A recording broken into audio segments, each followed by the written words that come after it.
Welcome to the Produce Moms Podcast, where we believe there is a produce mom in all of us. I'm Lori Taylor, founder and CEO of the Produce Moms. For 10 years, I sold fresh produce to over 300 grocery stores in the U.S. And today, my team and I are fully focused on inspiring people to eat more fruits and vegetables. This show is just one of the ways that we hope to inspire you and your family to eat more produce and live a better life. If you like what you're hearing on the podcast, join our community of almost 40,000 in all 50 states and over 30 countries by visiting theproducemoms.com/subscribe. And be sure to subscribe and leave us a review on iTunes. Thanks for being here. Enjoy today's show. Welcome back, everyone. This is the Produce Moms Podcast. My name is Lori Taylor. I'm the founder of the Produce Moms. I'm the host of this show, but I'm not the star of the show. The star of the show is hands down our guests, and what great guests we have today. We are welcoming Chelsea and Drew Ketelsen. Everyone, this is our first married couple, so yay! Clapping into the mic for that. Also, these are the Kettlesons. Are part of the McClarty family. The McClarty family is a legacy family in farming. They have been farming since 1887 in California's Central Valley. That makes Chelsea fifth generation family farming. And hey, Drew, welcome to the family. You're an in-law now. Hey, you're going to put on your farming hat, right? But in all seriousness, these two amazing individuals are behind the brand that we know and love at the Produce Moms. We are so proud to work in a brand partnership with HMC Farms. They grow all sorts of amazing fruits that hail from California's Central Valley. And today we're really going to talk about plums, specifically one of their proprietary varieties that I happen to have an absolute love fest and obsession with, the Plumsicle. So it's going to be a lot of fun. And with that, hey, welcome to the show, everyone. Drew, please introduce yourself. And then Chelsea, when Drew's done, introduce yourself. Drew, we're glad you're here. Say hello. Hey, hi, everybody. Thanks for having me on. And I'm Drew Kettleson. And for our company, I manage the production side of things. So that's the growing side, the farming side, and everything to do with the farms. That's great. And let's get it on the record right now. Do you love the Plumsicle as much as I do? Somebody asked me yesterday, they said, if you could put any fruit tree or vine on your property, what would you do? Something from your childhood. And I said, well, I didn't really grow up in ag, and I'm about a decade into this. So I told him, it's not a very satisfying answer for you, but it would be Plumsicle, just because it's that amazing. It really is. It really is. Chelsea has had to listen to me talk about my love fest for Plumsicles since she sent me that first sample box a couple of years ago. Chelsea, welcome to the show. We're glad you're here. You know how much I love you and your family and adore the HMC brand. We're just welcome to the show. Thank you so much, Lori. The feeling is mutual. And I love every second hearing you rave about Plumsicle because we feel the same way. Oh, we do. It's amazing. And I'll get to it, but go. This is your intro, not mine. So I'm Chelsea Ketelsen. I am part of the McClarty family, and we are truly a family farm. I work with my husband, as you can tell, and my dad and my brother and my sister-in-law and my aunt. So there's a lot of family happening, and I love it. It's so fun to come to work every day with, a group of your favorite people. And so, Yeah. Well, Chelsea, for those that aren't familiar with the brand, who is HMC Farms? So HMC Farms, we're a completely vertically integrated company. So what that means, we grow everything, we pack everything, we ship everything, and we sell it.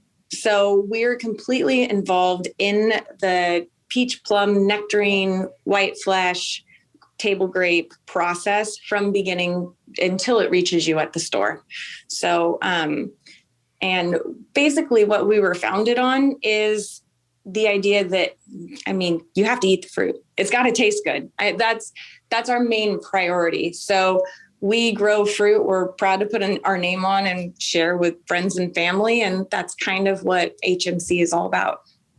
I would say that's definitely what HMC Farms is all about. Family is at the cornerstone of your brand, and, creating these memories with family. It's more than just growing fruit. You really take pride in the fact that, you are cultivating something that is bringing loved ones together. That's how, if I were to talk about the cultural side of HMC Farms, that's what I would talk about as someone who's had the privilege of being an advocate for your brand for the last few years. But I'd love to hear from you, Chelsea. I mean, fifth generation, that's incredible. And the legacy that your family has dating back to the late 1800s in American agriculture. Tell us more about how family has shaped the business through all these generations. Yeah. I mean, so we have the original 40 acres. That's the 1887. We still farm peaches and table grapes, which is what we originally farmed back in 1887. So it's pretty neat that not only have we had this farm in our family's name, that we're still growing the same commodities we originally started with. And it's neat too. I mean, everyone says, oh, you work with your family, you work with your husband. Like, don't you guys get tired of each other? we still even have family dinner together once a week. So apparently not yet. And it's just, there's such a neat dynamic when the family farm all works together. I mean, we all have our own pieces and we all can add so much. And there's a level of honesty that can come, when you're working with family, that I think really makes us unique and helps us all make each other better all the time. So it's a really, really fun environment. Yeah, that's amazing. And I can say, I think it's probably important to say, like, yes, even though it's a lot of family leadership, hey, Drew and Chelsea are joining us from different rooms right now. It's like they each have very defined responsibilities and roles in the day-to-day operation. And it's not like they're sitting in the same office all day. You certainly aren't for this call right now. Yeah. So Drew, tell us a little bit more about what you're doing. We mentioned that you're a farming operation pre-show. Chelsea told me something I didn't know about you. You started in civil engineering in the Bay Area, and you have found your way to the Central Valley of California, working in family farming. So tell us a little bit more about your background and what you're doing today at HMC. Sure. So Chelsea and I met at Cal Poly San Luis Obispo. That's a university on the coast over here. And from there, I was studying civil engineering, and she moved back home to work with the family. And I moved out to the San Francisco area to start my engineering career. We did about 2 years long distance. And then finally, I, more than anything, got fed up of the big city and being away from Chelsea. And I moved out to the Central Valley of California. And probably the best decision of my life. Of course it was. It was for Chelsea.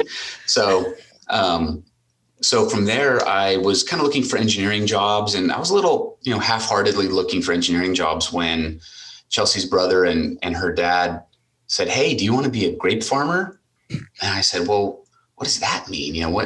I grew up in Lake Tahoe, which is a mountain town at 6,500 feet. I don't really have a grasp of what ag was until I met Chelsea. And so I kind of threw my hands in the air and said, hey, why not? I love the challenge. So started about, I think it's my 12th season. Just started from the ground up. They threw me straight into the mix. And from there, it was a really cool opportunity.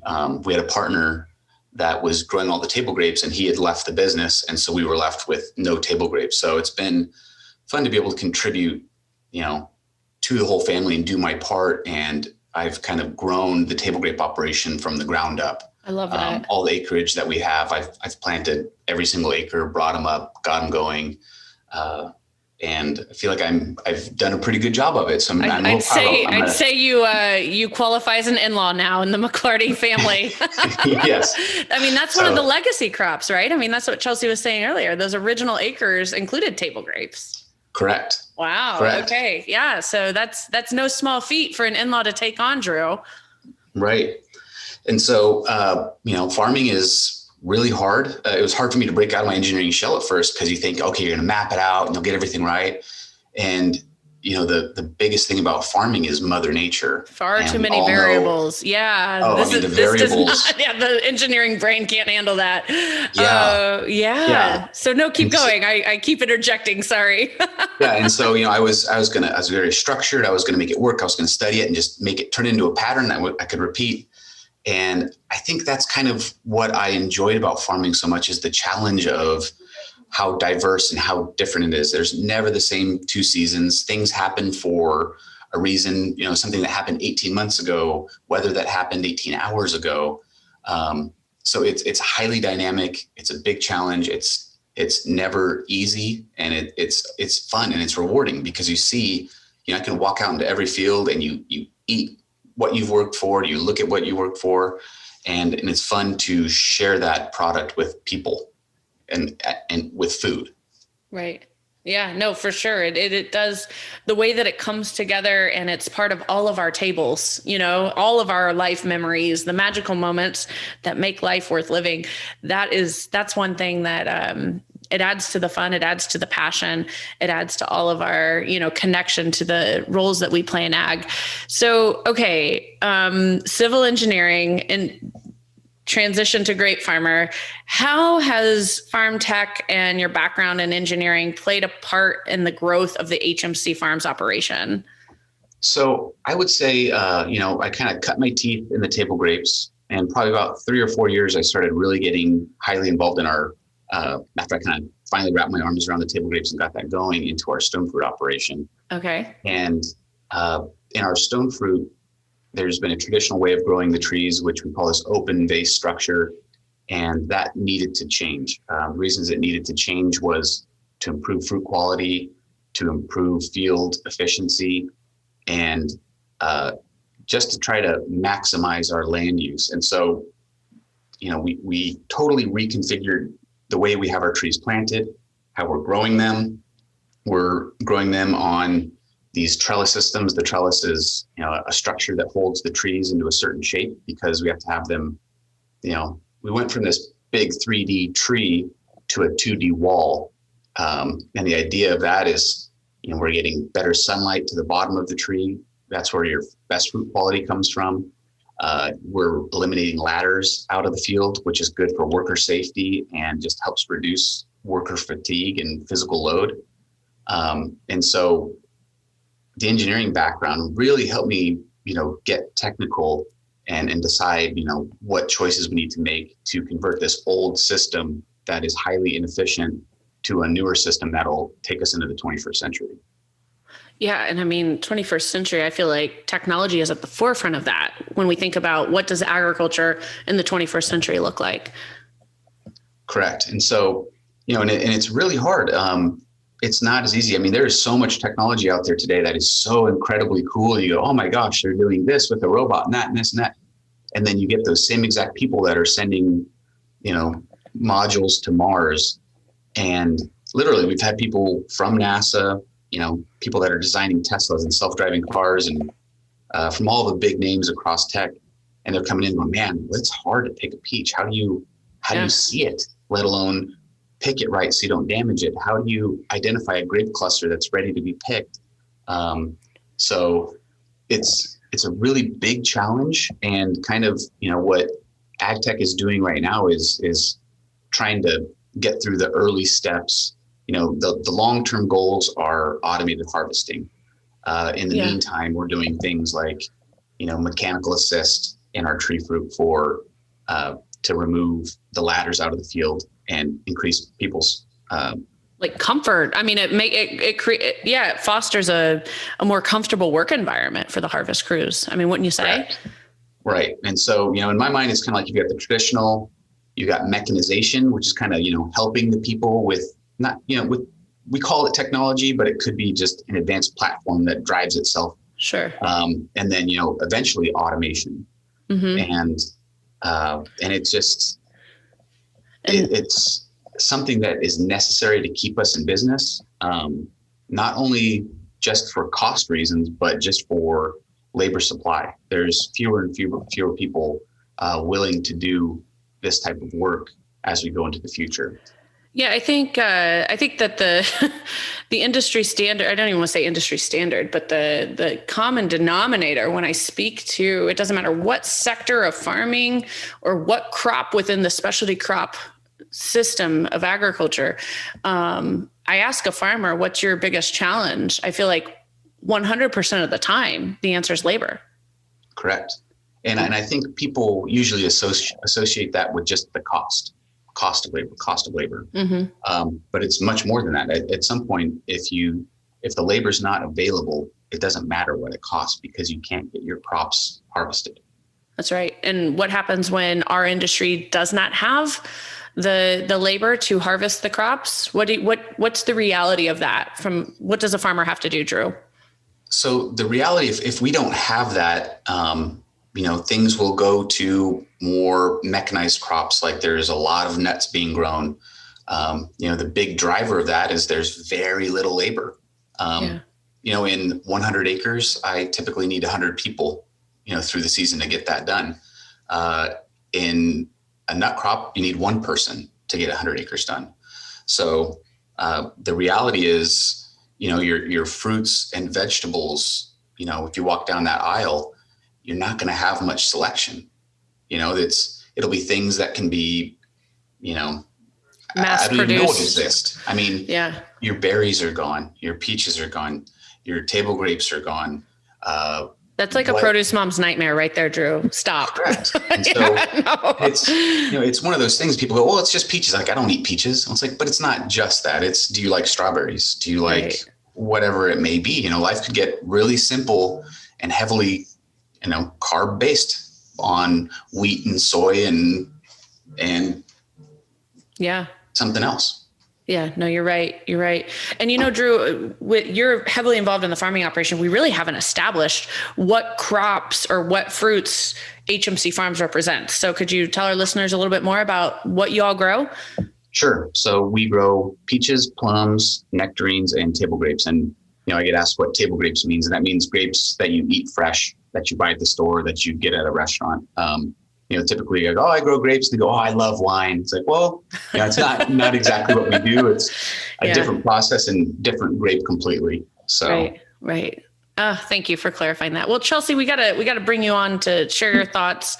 And I'm itching to get to the talk about the Plumsicle. But let's talk about how varieties of plums exist, even because I wholeheartedly believe, and we're on a mission to change this at the Produce Moms. I mean, our overall mission is we want more fruits and vegetables on every single table. But beyond that, we want people to know the brands of the produce department. We want them to know when they see that HMC Farms label in the produce department, what the rich history that's behind it, the dedication that's behind it. And beyond that, when they see something like Plumsicle, we want people to know what it is. There is a overwhelming level of unfamiliarity with varieties as it relates to fruits and vegetables. So let's start there. Tell us about the varieties of plums. To most people, a plum's a plum. Well, you and I know better, and no one knows better than you. So talk on that for a minute.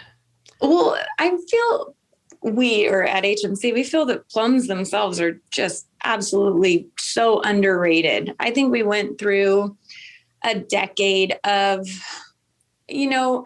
looking at a piece of fruit and wanting to make sure that it made it to the store and that you could pick it up and it could sit on your counter for a while, and not taking into account the fact that someone was going to need to eat it eventually.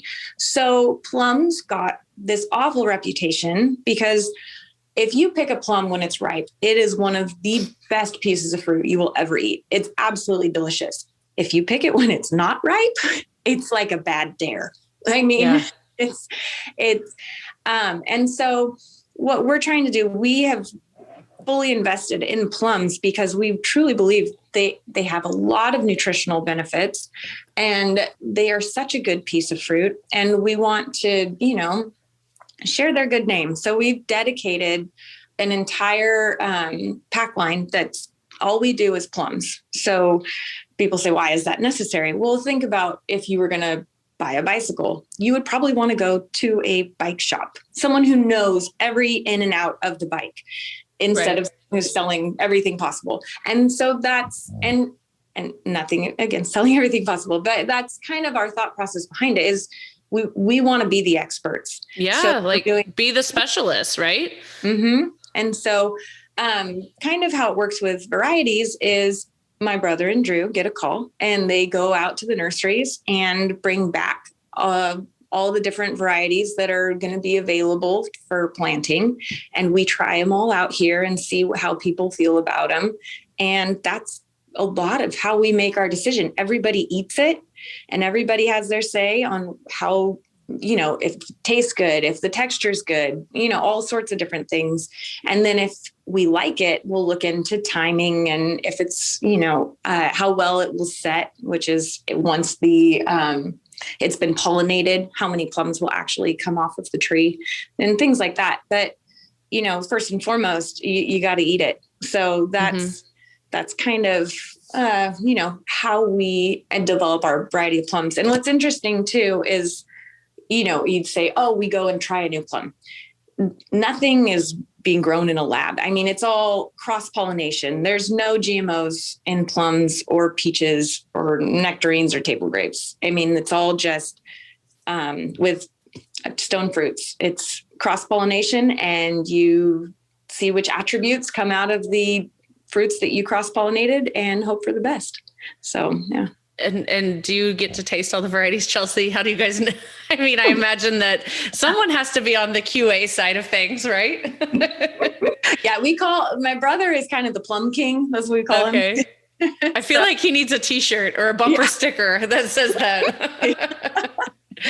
I'll get on that. That's a good idea. Yeah. But yeah, and they all have, names from the nursery that are P3642 and we put them on. And so they get passed around and everyone tries them and then we get to name them. So that's fun. Well, let's talk about that. Naming the varieties of these plums. I mean, how did Plumsicle get its name? So that was actually all of us in the office. Everybody threw out names. And I mean, it was an old school, give me your vote. Here's all your options. We're going to tally them up and see which one wins. And so it's fun because then everybody's involved. I mean, kind of, they get to be a part of the process. So the whole office was, it was like a crowdsource, like, we want your opinion. You can vote on this. That's cool. That's really cool. Yeah. We have a dedicated marketing team. So it kind of got filtered through the marketing team. So you weren't giving people 500 choices. Sure. But, yeah. And then, kind of just everybody voted. We saw what people's favorites were. And then the family decided on Plumsicle. Oh, yeah. I will say, I don't think there's a better piece of stone fruit out there. I've tried a lot in my, I've been privileged to get a lot of samples and taste new varieties. And I'm not the type of person, I mean, I spend the vast majority of my grocery budget in the produce department week after week. So there is no shortage of fresh produce options here at the Taylor home. And I have to tell this great story. Chelsea, I know you know where I'm going with this because I texted you a photo of it, but Chelsea had sent me some Plumsicles and we were doing photos and promotions at the produce with them. And the best part, that QA part, we were tasting them. And I had a bag of Plumsicles that were, kind of leftover from all of the promotions we were doing. And my son had, maybe 6 or 7 other little, neighborhood boys around the ages of 10 to 13 were here at our home. And they're hungry because preteen boys, they're always hungry, right? So I said, well, here, try these. It's the best plum I've ever had. And for a lot of these children, they had never had a fresh plum. And so that was really a neat experience in and of itself, to introduce them to a new variety that really, in the world of fruits and vegetables, plums are like this classic, thing. It's a classic variety. It's been around forever, but, we need more people to eat them for sure. And they took a bite and, to get a 10, 11, 12, 13-year-old boy to say really anything positive about fruits and vegetables is a big deal. And then for them to say, this is the best fruit I have ever had. And all of them, it was like a unanimous assessment. They were like, I have never had a piece of fruit like this. And I even said to them, are they better than the cotton candy grapes? And they were like, it's the best piece of fruit I have ever had.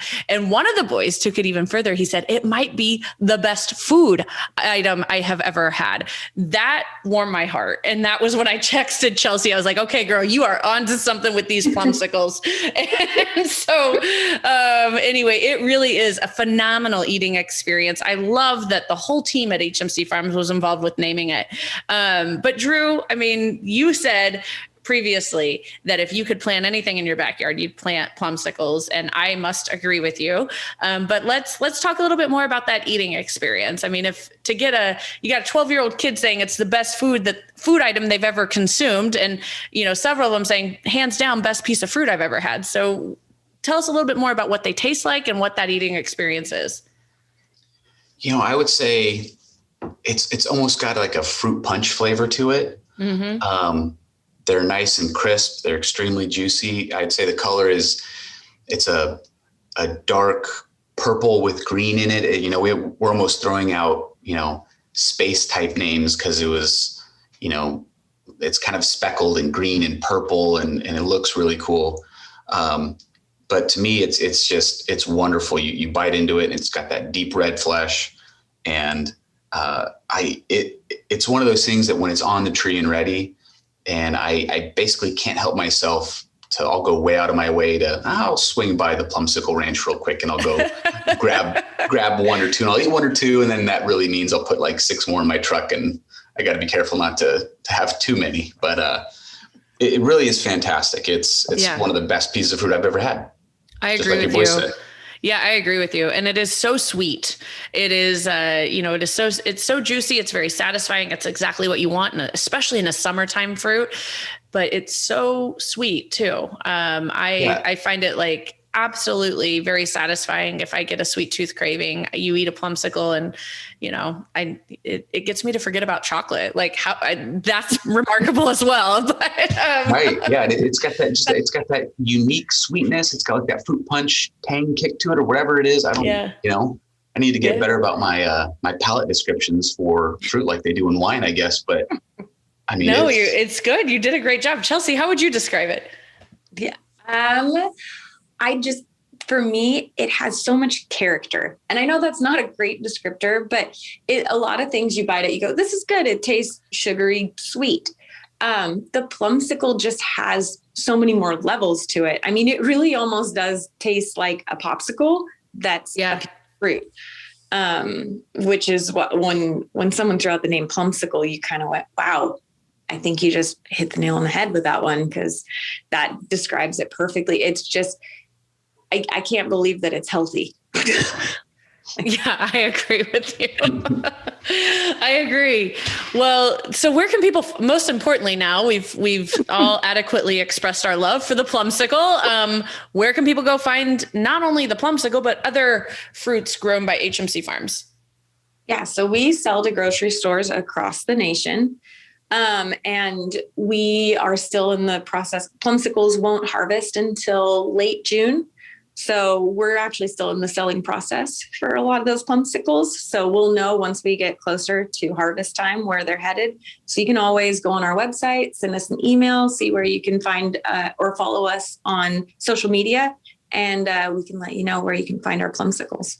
And what is the plumsicle season, Chelsea? When will they be available at grocery retail? It'll run from the end of June until end of July, early August, right in there.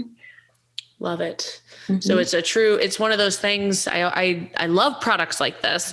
When you see it, you must buy it, because there's a chance with it having that short seasonality, that short window of availability, there's a chance that you won't see it again. But so when you see it, don't just buy one bag, buy a couple, because you might not see it again. And with that, this has been a great episode, and you're both going to get an opportunity for final remarks and closing goodbyes. But I have to tell a little story about, at the beginning of the show, we talked about the culture and the way that HMC Farms is just very family centric.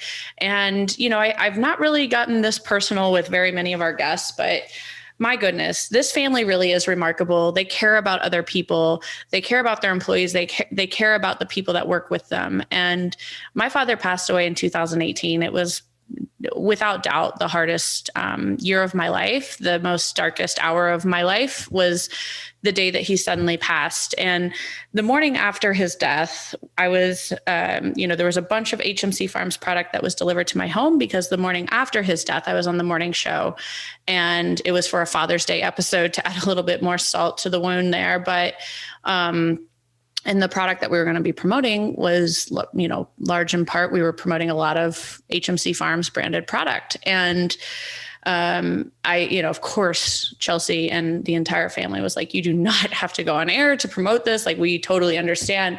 But there was a side of me that felt like, no, this is exactly what my dad would want me to do. This is exactly what the McClarty family is all about, as family. And so it almost was a providential thing that got me through that morning show spot.